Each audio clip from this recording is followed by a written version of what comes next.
Good evening. It is Friday, December 3rd, 2021. We've looked at the parable of the lost coin and the lost sheep. The next parable is the lost son. And we're going to take a couple of times to look at that. We'll look at the first half of it this evening.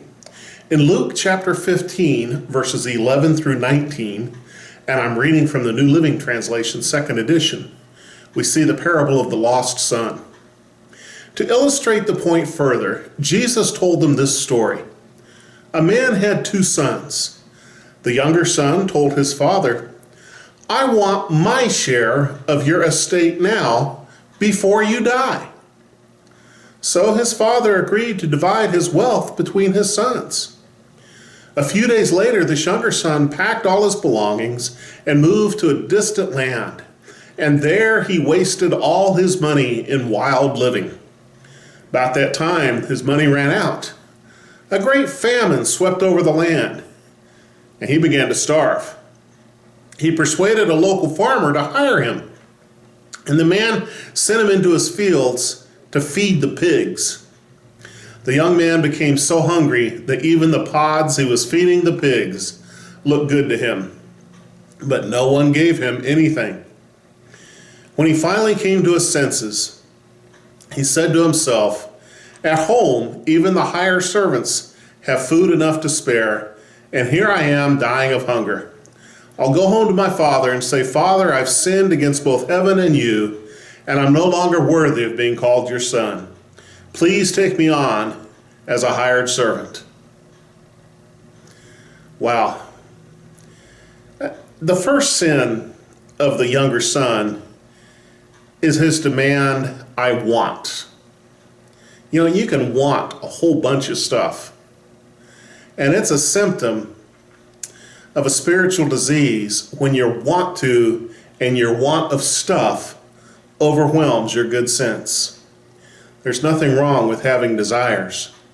But when your "I want" becomes the loudest shout in your vocabulary, your spiritual life is taking a beating. The second sin he committed was the "I want now." You know, the best things in life take time. The whole point of so many things in Scripture is that we wait upon the Lord and He brings us His blessings in His time. And we're so impatient that we want everything right now. As soon as he got the money, he took off for greener pastures. And you know, the grass is not always greener on the other side of the fence. And yet we always seem to be yearning for that unknown, that different, instead of being satisfied with the beautiful places God has put us. Then it says he wasted all his money in wild living. And you know, that's really not the big deal of the whole story. And all the sermons that I've heard and all the explanations I've heard that camp out at the wild living part kind of miss the whole point of what Jesus is trying to say here. Since his money runs out, about the same time hard times hit. Hard times are going to come, famines come and go, and his money ran out at just the wrong time. And he finds himself far away from home and destitute. So what does he do? He goes and finds a farm to work at.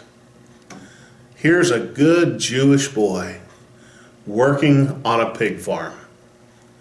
Oh, the degradation. And it says that even the pig's food looked good to him. Now, I don't know if you've ever fed pigs, but when you feed pigs, you normally call what they eat slop. And here he is, even the pig's food looks good to him. And he's hungry, and he's miserable, and things aren't working out. And you catch that statement?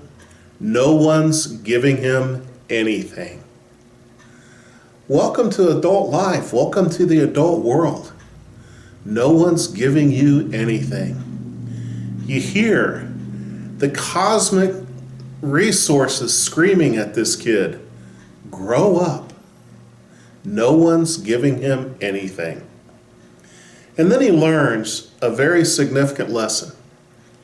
That even when you fall and you think you're at rock bottom, The bottom can sometimes have a basement. And he's sitting down in the middle of that mess, and he's thinking, you know, life's a lot better where I'm supposed to be. I'll go back home, and I'll grovel before Dad, and we'll see if we can't at least get work on Dad's farm, because it's certainly a lot better than this pig farm. And so he makes up his mind. He's going to go back home and make things right. And the next devotional will look at what happens when he gets home.